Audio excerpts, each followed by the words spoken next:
Hello. Hello. हा कोण? सदावर्तीजी गुणरत्न बोलताय का? हा सर, कोण बोलता सर? सर नमस्कार. हा, वंदे मातरम सर, कोण वंदे बोलता? मातरम. मी पुण्यातून बोलतोय. बोला ना सर. हा, तर आपण कोण सर बोलताय, सर? मी साजन नाव- जाधव नाव? बोलतोय. साजन जाधव. साजन जाधव, बोला ना सर.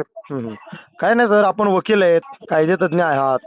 आज एक मुलाखत बघितली मी आपली. बरोबर आहे. प्रकाश महाजन हे प्रमोद बरं. महाजन यांचे भाऊ आहेत. प्रकाश महाजन काका यांच्यावरती तुम्ही त्यांचे बाप वगैरे काढताय. मला तुम्ही बघा, त्यांनी बघा, कोणी जर मला दलाल लक्षात म्हणलं ना, घ्या. बाप नाही, त्याचा दादा बी काढतो. ते काही लागून गेलेले नाहीत.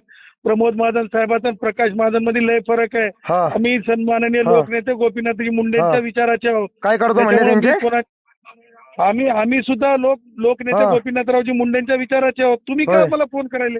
तुम्ही प्रकाश पण महाजन म्हणजे बोलतील ना जे बोलायचे ते. वकील ए आहे, भाई, ठेव वकिलांच्या फोन हिशोबात आता. राहा, लायकीत राहा. ए, चल ए, रे, लायकीत राहा कुत्रे, लायकीवाले, तुझी अवकात लायकीत आहे राहा. का? तुझ्या दिवशी पुण्यात येशील नाही झाले तुझी गाडी मी फोडणार. तू लायकीत राहा, लायकीत लायकीत राहा. ए कुत्रे, लायकीत राहा. प्रकाश महाजनांच्या वरती आणि राजसाहेबांच्या वरती बोलायची एवढी तुझी लायकी नाही. तुझ्यासारखी अशी ऐक ना, तू का नाही, तू ऐक ना, तू वेल्डिंगचा ऐक ना, वडाफोनचा कुत्रा आहे तू.